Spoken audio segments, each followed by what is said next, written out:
Today I'm chatting to Jeremy Richardson. Jeremy is an adult in his 30s with a CHD.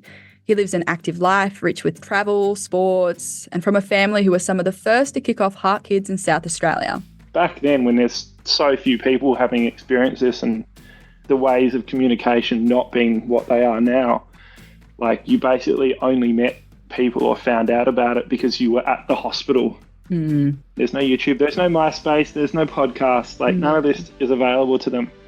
There's just information that you would get for it being like, so where's the tea card or the coffee card, or like finding out from someone like, how do we get financial support from the government?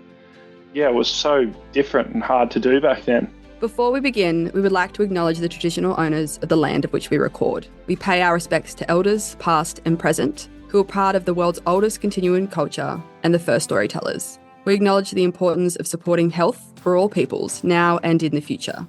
Aboriginal and Torres Strait Islander people are warned that this podcast may contain the voices and names of people who've passed. Jeremy, thank you so much for being here on the podcast with me today. I am super excited. Where are you dialing in from? I am dialing in from Elwood in Melbourne. Ooh, beautiful. How is the weather? It's about 12 degrees. It's been raining outside. It's good because it means there's going to be snow in the mountains soon, but it's also cold at home. So, do you like snow? I love snow. I'm obsessed with snow. Yeah. We're different people. I really respect that though. Yeah. Yeah, I like the warmth, but I also, part of being, I guess, a heart kid and turning into an adult was like, go do something completely different to what you get told you should do since finishing school. And that was go chase the snow dream. So, love snow. Do you ski? Do you snowboard? What's the snow dream? Snowboard. Nice. I guess it just started by doing winters as a normal 18-year-old kid with doing snow seasons, and 15 years later filming and having a production company that basically got paid to travel around the world with our mates and shoot snowboarding, get paid by people to do that, and go to crazy countries like Kosovo or Canada or Alaska or everywhere else in between, and love snow. I love that. That is mad. Yeah. Oh my God. All right. So tell me, so you were born in South Australia. You're not a Melbourne local. You are a Melbourne local. I'm a South Aussie. I'm just on loan to Victoria. Yeah, nice. I've been here for 10 to 15 years on and off. Love this state. I think it's gorgeous, but a mighty South Aussie, yeah. So nice. Who do you barrack for in the AFL? I barrack for the Crows, but I'm one of those ones that my dad was my coach playing all sorts of sport. He was a Port supporter. So I technically barrack for both teams, especially when we're playing Victoria. Yeah. Look, I'm a Swan supporter, but blood, I am a Richmond supporter. So Okay. It's difficult when they verse each other. I love them both so much. Take me back. Tell me a little bit about your condition and your surgeries. So I have what's called truncus arteriosus.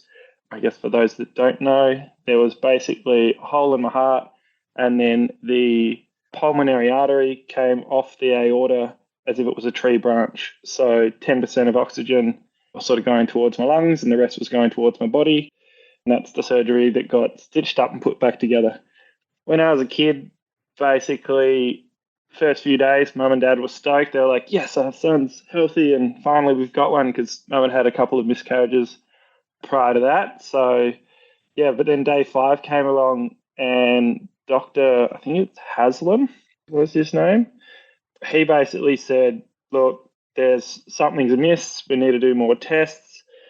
And they were like, hey, your kid's got truncus, which was pretty crazy for back then, because there was basically like 3 spots in the world that you could get the surgery done. And that was like Boston, London, or Melbourne. So, kind of crazy to think. I'm sure there's more places in the world where you can have heart surgeries looking after now. Back then, there was 3 choices. That is where the love affair with Melbourne began. Yes, indeed. Yeah. I think back then too, like my parents got told that there was like a mortality rate of 40%. And they basically were like, oh, crying obviously. And we're like, there's clearly only 40% survival chance. So I think like then a few days later, they had like another catch up with a doc and they'd realized it was now actually 60%. And they were like, yes, he's going to live. We think. Yeah. So basically have truncus. And then I had my first surgery at 6 weeks old, which was over in Melbourne. And it took a while to go, I guess, put on whatever weight I needed to put on to be able to travel to get across from Adelaide to Melbourne. And then had the surgery there. It went successful from what I know. And then at 21 months, I needed another operation. So I went back over again. And then when I was in year 7, so about age 12, I had another surgery, which was my third and so far final surgery being required. Did have a couple little complications after that one, a little murmur or something, that heart palpitation sort of thing happened, but I've been very lucky to have 3 successful surgeries. Just, I don't know why they decided at age from 6 weeks to 21 months, seems like they were going to go for an op every 2 years, but then they just went, stick a big bit in this kid and see how long it lasts. And got me to grade 7. So super lucky. What was it about grade 7? Like, what in particular made you need that surgery at that age?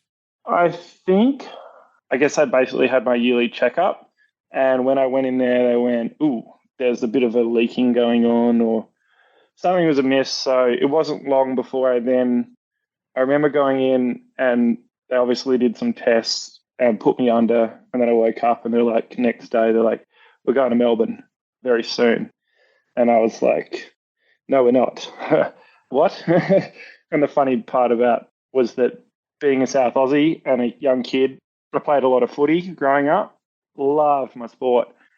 They basically had said the ops this week, and I was like, no, we're not, because I was playing for the Crows in the mini league, which was kind of a big deal for your school footy team to get that chance to actually like play on the oval.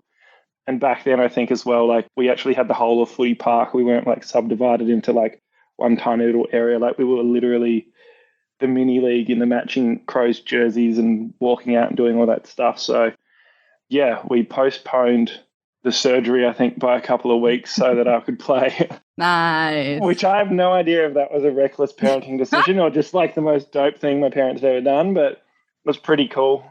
Yeah. No. Even when my mum, she's a journalist, and was one of the things that she sort of tried to do before the third op, and she'd done, I guess, after each successful first and second op, was like get an article in the newspaper written up. And she ended up getting me like running up and down footy oval with one of my favourite players at the time, and then somehow got me on this TV show called Footy Plus, which was kind of like South Australia's version of The Footy Show back in the day, to talk about heart surgery. So I think my dad did all the talking, and I just sat there and like grinned and was nervous and little kid. So I love that. I'm a journalist, and that's definitely going to be me with my children. Any opportunity to get them in the paper, do it. I'm interested in having a surgery in year 7. That's a really that kind of crucial time. Yeah, what was it like, I suppose, to go through kind of your schooling career, move into a new schooling experience, and then have to go through surgery? What kind of effect did that have on you? Well, I guess for me, like in South Australia, schools went from what we call reception, which I think is prep or something for other states, but it's like, reception year 1 through to year 7. It was kind of cool in a way that it was my last year at one school. I was with the same friendship group, I guess the same footy team, which was really important at the time. I think if there was a time that it was going to happen, I don't think having it in my final year at primary school was a bad thing, just because I feel like I had a lot of good people around me at that point in time. I think it would have been way more daunting to have had to go in year 8 when I'd moved school to a new school. That would have sucked. But as a 12-year-old boy, heart surgery was scary as shit, for sure. So it's for everyone that has it. But it was crazy to do it then, and hectic experiences. But I remember the doctor actually going into the room, like being in the ward with the doctor prior to the surgery with my parents. And the docs just said, like, you've got this 1% chance that you might die on the table. And I was like, what? I'm 12. I'm 12. I'm 12. No. Little old me politely said to the doctor, I think this is a conversation that you should have with my parents. And I stood up, left, and walked out of like wherever the ward was to the lift. Got in the lift. My dad chased after me and he found me and he goes, what are you doing, mate? And I was like, well, I'm out. I don't think this is a good fit for me, you know. I've just been told something, Dad. Did you not hear him? Yeah, I'm not doing this. Oh my God. He goes, but you got to come back in, mate, and get it done. So there's some pretty, I guess, hectic things that you go through as a kid when you're going to have the surgery. I guess you get through it as well. Yeah, I think it's one of those things, right? When it's happening, you kind of just have to get through it. And sometimes you look back on it, you're like, shit, that was kind of heavy. Like, that's a lot. Yeah, yeah. I think the Game Boy was about the only thing. The only time Mum allowed me to play with my Game Boy was going into surgery and being like still playing on it while I walked in or lay down on the bed and was like, I'm pretty sure I passed out with the With it Game in Boy my in hands. my hand. So thank you, modern technology, You for gotta do what you doctors gotta do. and also for helping kids get through. Thank you, Game Boy. Thank you. Yeah. Tell me about, I'm really interested, I think in our community, there's always that tension between having these conditions and exercising. Being so active growing up, did you know much about your physical ability? Was it kind of trial and error? Were you told by doctors not to do things? What was that like growing up?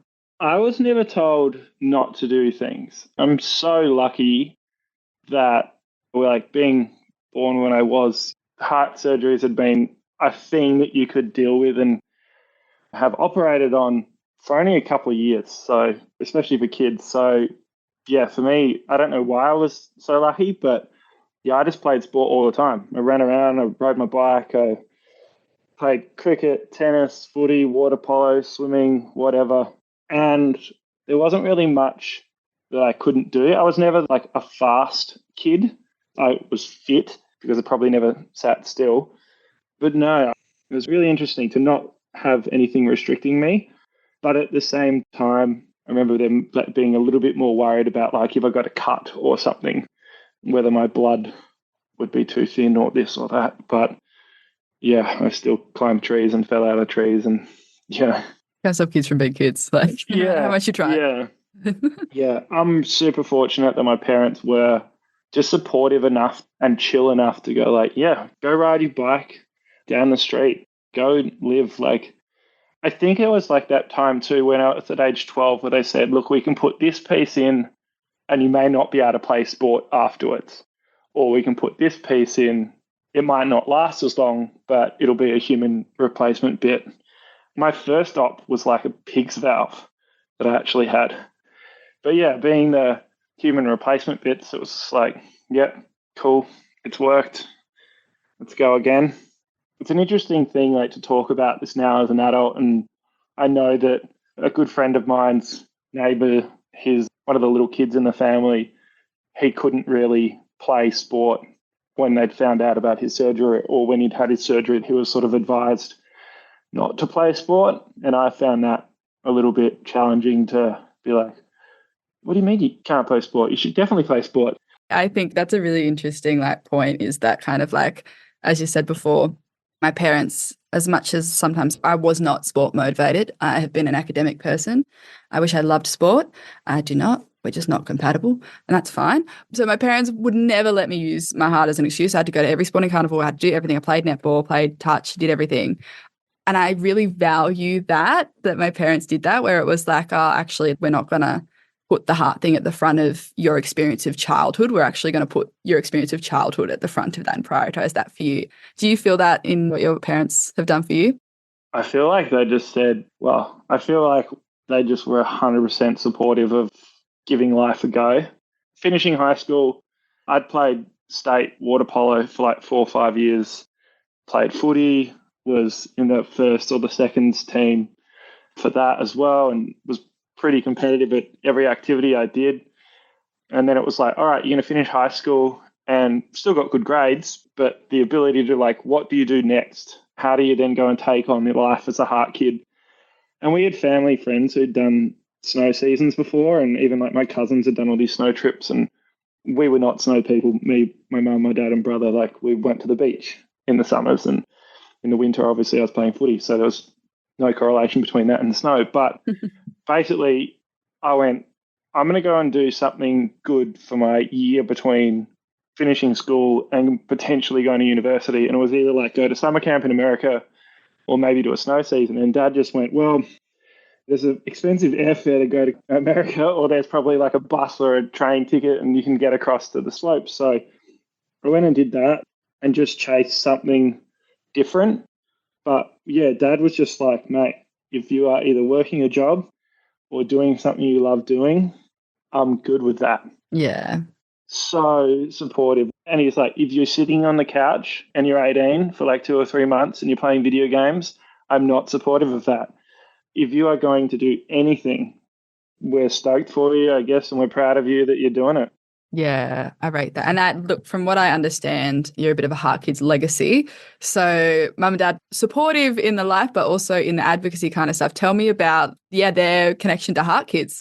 Mum and dad, mum basically says that when they went over to Melbourne for the first time, they met some crew that were there, I think from Perth, a few families. And then there was a couple of other South Australian families. And basically at that point, there weren't HeartKids. Like HeartKids SA did not exist at this point, at least my first stop. And I think even it was after my second operation that my mum, my dad, and then 2 other sets of parents started it in South Australia.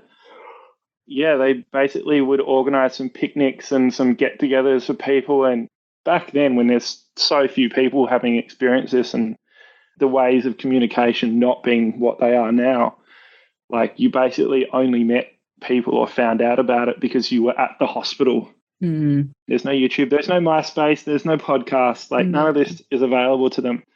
There's just information that you would get for it being like, so where's the tea card or the coffee card, or like finding out from someone like, how do we get financial support from the government?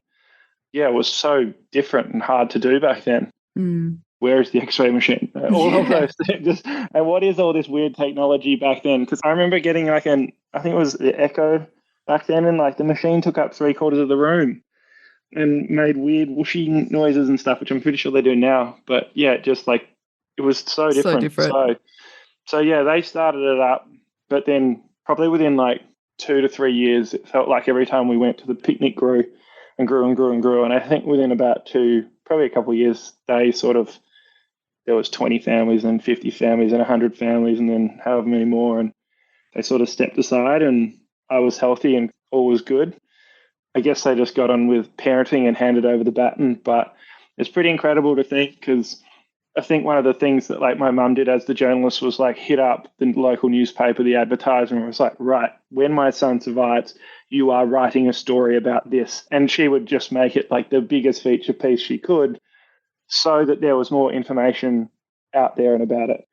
Pretty awesome that there's someone with her set of skills versus my dad, who was a sports teacher and primary school teacher back in the day. So yeah, to have a journalist person in the corner of the original group of HeartKids parents was pretty cool. Yeah, I think that's the thing. Those kind of skill sets are really important when you do advocacy of that level.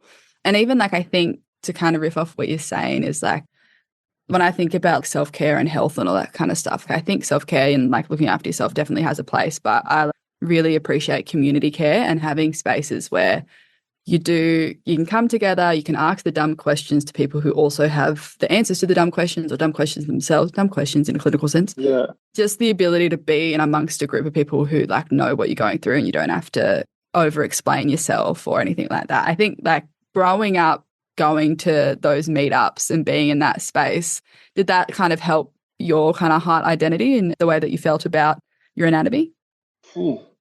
Tough question. Sorry. Yeah, no. On the spot there. It's a tough one because for me, being so much in sports, an Aussie that goes to the beach at summer, like shirts off, you're at the beach, everyone hears a scar, wasn't ever scared of it, wasn't ever proud of it. Definitely was like, look at my scar. I got this many hundreds of stitches on my chest. Like, so cool. But yeah, it was always something that was unique and different and daunting to have. But I think I know that I remember as a kid at about the third or the fourth picnic just being like looking around and seeing that some other kids were going through a lot worse than me. And I felt a bit weird about it all. I was really pumped that there was HeartKids and I'm a proud Heart kid. But yeah, I think my parents also sort of stepped away because they just, for me, saw me struggling a little bit with that. Like, yeah, what are we doing here? We're all good. But yeah, every time we go into see Brody Knight in the women's and children's, he was my cardiologist and such G, there would be some other family in there like having no clue where things were. And I remember at like age 6 or 7, like pointing to, this is where you go for this thing, lady, and this is where you go for that. And just like being like Mr. Helper, like, because I was the OG, I'd been there for forever. And the ward side, the cardiology space like grew and changed. So yeah, whenever you could at the hospital help out as well, I think you just did. Yeah, no, totally. And I think it's so interesting, that kind of like passing the baton kind of concept. Like I can remember my mum and dad tell me a story of, I think it was one of my first surgeries. There was a girl on the ward who was much worse than I was. And they had scheduled my surgery before hers. And my parents were like, you take Bub in first and she has her surgery first because Rach is kind of okay.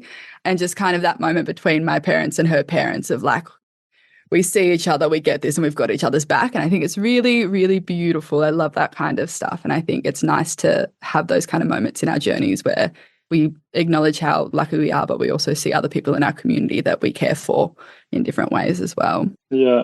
I suppose speaking of your cardiologist, tell me a little bit about what it was like to transition into adult care back then. What did it look like? How did you go? I was resistant to change, very much so. I feel like it was somewhere between, I don't actually remember, but I think it was something between like the 13 to 15 or 13 to 16 stage that Dr. Disney, which I thought was pretty interesting of the last name that he had, very fitting.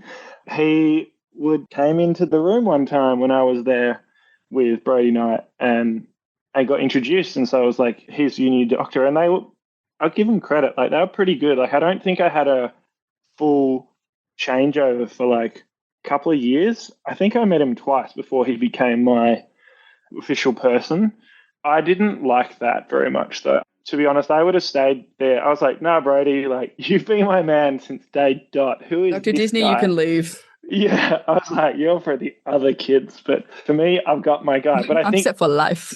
yeah, I'm pretty sure there's this thing called retirement, and that's where it was heading for Brody Knight. But yeah, I'm so grateful for that man because he was incredible. And I think interestingly, it must have been a hectic experience for someone like Dr. Disney to pick up this like 16-year-old plus kid and have to deal with an adolescent and all of the emotions that he must be feeling anyway, but then throw heart surgery and talks about, because basically like the age of 12 being like, so when am I having my next surgery? Seriously, so when? Can you please give me an answer? Because there was this whole like, I knew I was going to have another one. I knew I was 6 or 7, I've got to have another surgery someday. That was going to happen. But I still don't know and haven't had another one since 12, which is mind-blowing and amazing. But it's like, I'd always had this thought going like, well, should I have one by 30 because my body will be better than when it is at 40? Can we do another? Let's service this car. Let's do it now, yeah. You don't want to service a car at 300,000 Ks if you can do it at 150 and it's like good to go. Yeah, I've sort of had to deal with that. And I think that would have been really hard for Patrick Disney to give me a definitive time, especially because basically I'd go in there, get all my tests done, and they're like, it's the same, no change. Which I hope there's not other heart kids out there just being like, what an asshole, how did he get away with that? Like, I honestly couldn't believe that I would like come in once a year and get checked. And to be honest, I had a couple of years where I decided to full rebel and didn't go in for like 3 years straight at a time and then would see him. So it was pretty challenging, I think, in a short answer, to transition. But I think that's just because, yeah, even maybe back then, culturally growing up, like my parents probably were so chill and relaxed and supportive, but maybe we didn't have as many family conversations about that whole process and what I was going through. I did see a child psychologist for like a bunch of panic attacks and anxiety that I had about death, I guess.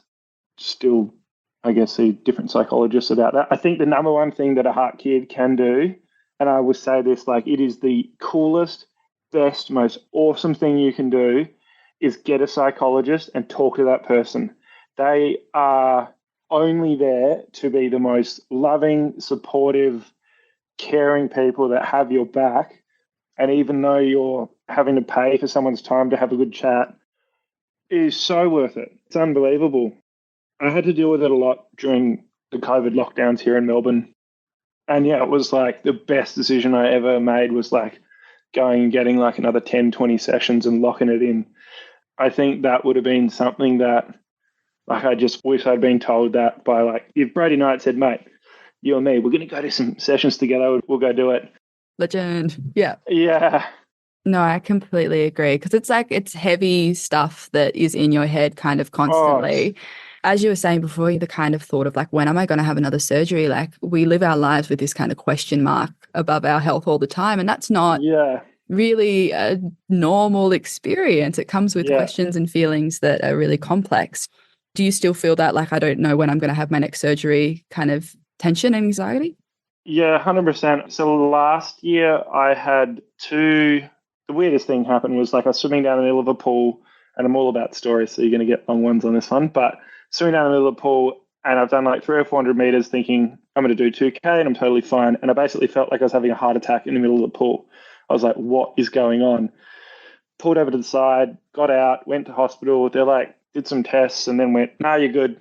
And the pain had gone away. But basically, I felt like a Shaquille O'Neal type person, big guy for all those people that are young kids. It's, I don't know, double-sized teddy bear just like sitting on you and wouldn't get off. So just had this crazy chest pain. And then like a week later, I ended up going in when I'd come to Adelaide to see family. I was at a footy match with Dad watching the Crows, got to half time, was like, I got to go to the hospital.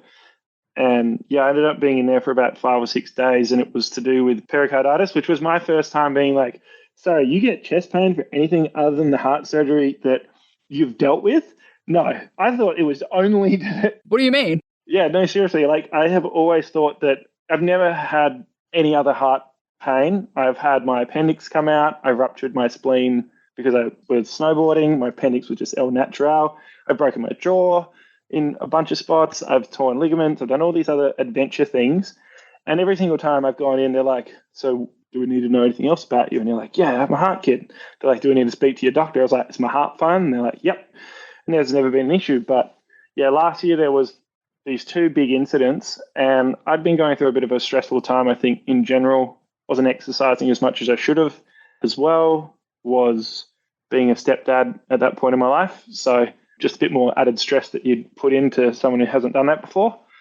And then that's probably definitely when I got some more tests done, both in the hospital and fortunately being in Adelaide, Patrick was there, and I was like, dude, what is going on? Because it probably took 3 or 4 days for my heart to stop hurting while I was there, which was, and honestly, I left the hospital and I've been great ever since. So what the heck? And why did you guys not know what was up? It was like one of those, like, it might be pericarditis, it might not be. We think it could be, but it was a year after I'd had my last vaccine, and they're just like, we don't really know. And then my cardiologist here, Dr. Leanne Balding, I think her name is, who seems very awesome and knowledgeable. We talked through it a bunch, and it's still like 3 or 6 months later that you actually get that appointment with your specialist, routine appointment with your specialist. And you're like, could we have had that 6 months ago? But when I did, she's like, yeah, all the results are the same. This is what's going on. And honestly, as long as you keep being healthy, then that's where you're at. Yeah. I think the thing that I have learned, and I feel like it's pretty common for all of us in the CHD community and not, but stress, particularly in the CHD community, because that's what I'm trying to articulate here. I've gone around in circles, but I think stress gets on top of us so quickly, and it does have really intense impacts. So I've had very similar situations where I've gone in being like, I have these chest pains and and they're like, well, like, how was your sleep? Have you been exercising? Have you had a higher level than stress than usual? And every time it's like, yeah, I've been stressed out of my mind and I've not looked after myself. So Yeah. have you had to learn that lesson? My professional career for like 10 years was filming snowboarding using snowmobiles and helicopters in Canada at So high much altitude. adrenaline and cortisol in your system. I have never had a heart issue while doing any of that. I've never had any heart issue surfing, snowboarding, hitting 50, 60, 70-foot jumps. I have no problem with my heart. But then having said that, I have a limit with my stress levels. To be honest, sitting here talking about this, being a first time doing a podcast, I have a definite high level of stress in my body right now. I can't tell. I feel anxious, I feel tingly, and I'm wearing a Whoop band, which I've actually done for the last like 12 months. Is it Because good? yes, Okay. it's amazing. Not to Well, it's advertise, just but I genuinely want your opinions. genuinely having something on my body that can tell me where my level of stress is is amazing throughout the day. I'm a videographer by trade, so I've shot everything from action sports around the world to now weddings. Turns out wedding days are really stressful for a videographer too, and I spend about half the day at high stress and sometimes half the day at medium stress. That's at a wedding, but when I'm not doing a wedding, it's like, you've done 36 minutes at high stress today. And it's usually only when I'm playing tennis or going for a run or doing physical exertion that my body gets to high stress. No. But yeah, I fully endorse as an adult, if you have any issue or stress or worry about your heart, genuinely wearing a Whoop or an Apple Watch or something that can track your heart, if that helps you mentally feel better, the cost does not matter. Even if it's like, someone's like, oh, but Apple Watch is like $1,000 or $2,000. And I'm like, yeah, so what? Yeah, peace of mind. Your peace of mind over like a whole year, no brainer. And a Whoop thing's like $300 or something a year, and it was the cheaper option for me. It doesn't have all the things that Apple Watch would have, but having that on me, I definitely feel empowered, I guess, or a little bit more like, hey, I've got more knowledge. Yeah. And knowledge is great. I'm really interested in the way that we're able to use that kind of technology, because even I have an Apple Watch. Yeah. If you do a like writing job or technology job, just claim it on tax is exactly what I did. Yeah. Bought one. It was the best thing. I went to Central Australia and I did the Kings Canyon hike, but I got food poisoning the night before I did it. So I probably shouldn't have done a 10K hike. I've done it, came back, realized I was severely dehydrated. And obviously I'm on blood thinners, severely dehydrated. My blood has started to thicken and I started to get chest pain. Oh. Yeah, which is something that I didn't know could happen. I wasn't aware of it. But obviously was taking aspirin, was drinking enough water. Apple Watch now has a feature that can do ECGs just on the watch. Yeah, it's made me actually think that it's a really dumb idea and I should have just bought an Apple Watch. No, I'm not. But I'm like, this is a very great piece of advice, I think, for any person that's had heart surgery. It's just like, you now are lucky enough to live in a time where you have this incredible magic, like powerful device that can just sit on your wrist and look after you or give you the information or do these, like, I think I did ECGs like maybe. Parents, buy one for your kids today, please. If you're listening to this, not for any other reason, just other than research. That's the thing. And I was like, I'm in like Yalara. I can't get to Sydney to see my cardiologist. What I can do is do an ECG every 3 hours, have all that documentation there. So if I do need to go to a doc, I've got it all. And like, it's just that kind of thing. Like I was fine in the end, but you're right. It's the peace of mind, right? Like it's got it all there. We don't have to worry about it kind of thing. But I have heard great things about one of my friends loves it. Yeah.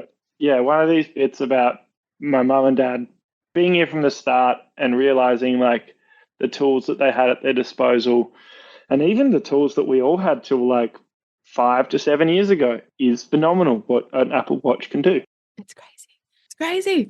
Even the fact that like I saw an article, sorry, we'll move off this point in a minute, but I saw an article the other day that they can now use AI. So that in Africa, they're using AI to identify rheumatic heart disease in its early stages, which is crazy. I just think that we live in a world we have all this technology. Yeah. Use it. Yeah. Yeah, totally. And if you come from a family that doesn't have a heap of spare cash, Facebook Marketplace. Just saying, there's a heap of products out there that refurbished sites. Yeah.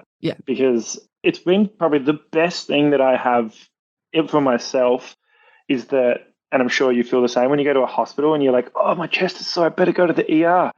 VIP ticket straight through. You're a heart. I got a congenital heart defect. Yeah, and you just like show the scar, and they're like, "I gotta get in there, brother," and they just triage her straight away. Yep. Yeah, straight through. But we're all dealing with this, so anything you can do to help yourself out through life, do it.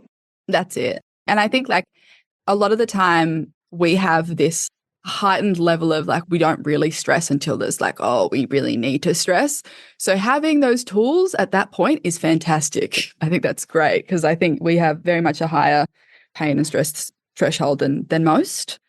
Speaking of stress threshold, obviously you've traveled so much with your work. What does that look like with the CHD? What does that look like for you with the CHD? Travel insurance, I just pay like an excess and I have private health. I've just basically been told that I'm never supposed to not have those things. So it's been something that I've made sure that I would eat 2-minute noodles to make sure I have private health insurance and travel insurance, and I'm good to go. But having said that, I've been to South America. I've been to pretty high elevations. I think it's like almost 4,000 meters. And I do know that I probably should have taken better care of myself. I probably live on that slight blasé, like I'm not invincible, but like I'm good. So in life, I've been so lucky that, yeah, maybe I should have probably got some more information about going to higher altitudes. But in the end, it was good over there. And yeah, I just think it's really important, though. You have to have travel insurance. Yeah, totally. To look after yourself. And you've got to know your own limitations. Like, I snowboard. I'm willing to fly through the air and hit large takeoff, leap through the air on extra large size jumps that you might have seen at like the Olympic level. I do that, but I've done that 1,000 times. I've snowboarded over 1,000 days now. So like my knowledge of what I'm doing within this activity is quite high, and I have taken the time to get there to not make a rash decision. Like my one crash that I've had with my spleen, it just happened. But pretty much most of the time, like I've been fairly lucky injury and health wise on my body, but that's also because I'm calculated about it. And I think whatever you're going to do in life, if you're going to go travel the world or going to go do something adventurous, just think through what you're doing and then do it. If it's not smart, don't do it. Like if it's something that's outside of your capabilities, there's nothing wrong with going and taking a step back and doing a beginner course instead of an intermediate or an advanced anything, because the beginner gives you the better foundations to get to the next level. And you have the capability, you're a human being, you have the capability of doing pretty much anything if you put your mind to it. So be smart while you travel. Yeah, I think that's the thing. There's like a difference between like doing something fun and different and crazy and then risk-taking behavior. You know, it's kind of like if you're going to take a risk, know everything you need to know, have all that knowledge, and then make an informed choice. Yeah. And it's not trying to tell you, like I'm saying this now knowing like 37. So hindsight. 18-year-old version of me who hopefully is listening to this podcast, male or female, like you're 18, the world's your oyster, go and live it. Just make sure while you do things that you just consciously think about the decisions you're making so that the outcome is the best thing that you could hope for. And that's how you're going to achieve through any step of life, is just like the more conscious you are about doing your research or finding out what you need to know, the more you'll have great success. So bring it on. Yeah, that's it. Beautiful. So now as an adult in your 30s, is there anything kind of unique to the CHD experience that you've come across? Ooh, unique? In what way? I don't know. I suppose a cheeky little lesson that you've had to learn, or maybe something else that you've had to take on in like a healthcare sense that you didn't expect to take on, or maybe like the biggest learning that you've had. The learnings that I've had the most to do with my mental and psychological point of view with all this. Physically, I've been very fortunate and I'm really grateful that I have been. I guess as you get older, like, well, as a heart kid, as I was growing up, like I worried about death a lot. It's one of those things that you're like basically told. And like I said, that 1% chance of death scared the shit out of me as a kid. So if you're having someone tell you you can die sooner than anybody else, you're like, what do I do? I think being able to take care of yourself, or not take care of yourself, rewind, parents, if you feel your child and you haven't had a conversation about how they're feeling about their heart surgery, please have one. Please ask them whether they feel safe within themselves, whether they feel like there's anything that's worrying them about it, and have that conversation, because you will hopefully allow your child to open up and say, yes, I feel stressed about this, or yes, I'm worried about that, or shit, death's going to come at some stage. Those have been the biggest worries for me as a kid. And as an adult, like, shit, will my heart just stop working? Hopefully it won't. Like my grandpa, he just passed away the other day and he was 94. And at 64, he had a stroke. We thought he was going to die and he didn't. Sorry, he had a heart attack. And then He's had a couple other heart attacks at like 80 and 85 and then a stroke, and then he lived to 94. And he stayed fit and healthy all his life. And the reason that he made it to 94 was he looked after his health. He was a smoker and a drinker till that first heart attack. side note there. But he quit cold turkey and then lived the next 30 years like really looking after his health. So yeah, there's no reason that I see I won't have like a really long and healthy life. Yeah. I think I'm going to. The biggest challenge for me is making sure I feel happy and that I feel fulfilled within my life. I'm not sure if other heart kids feel the same way, but I don't want to waste a day that I've got here. Even today, it was 15 degrees and overcast and actually rained while I went and played tennis with my friend for an hour. But it was like, it's a day. You've got to do something with it. As an adult now, thinking about what it would be like as a kid growing up with heart surgery, all I just hope for is that there's more people asking them questions to check in with them. So, yeah. I agree.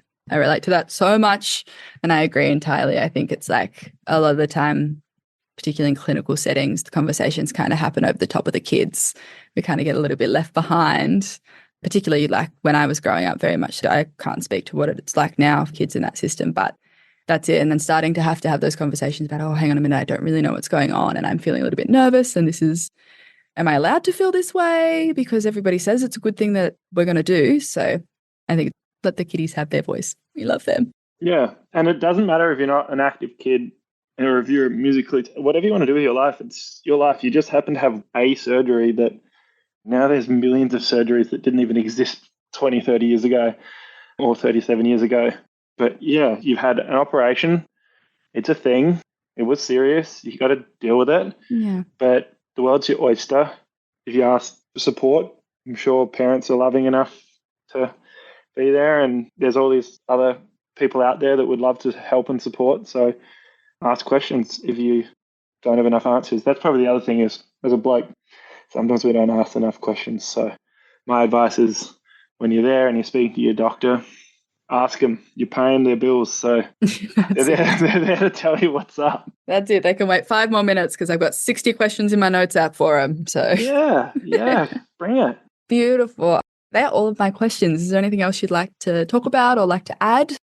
No, I mean, my only last bit is I live in Melbourne and I don't know what the public information sharing thing is, but if out of this podcast there is a family or a kid or a parent that needs to pick up a phone or find me, because hopefully this is going on social media, find me on social media, ask that question. I'm more than happy to talk to any kid that's going through this or some sort of heart experience, and more than happy to talk to any parent about it too, because I think the conversation really matters. And there's all this thing about mental health, and it's like, well, men's mental health or women's mental health, but I'm like, heart kids' mental health is massive.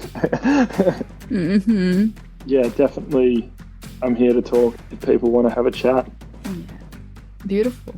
This podcast deals with some heavy things. If this brings up anything for you or somebody that you love, it's important to reach out for help.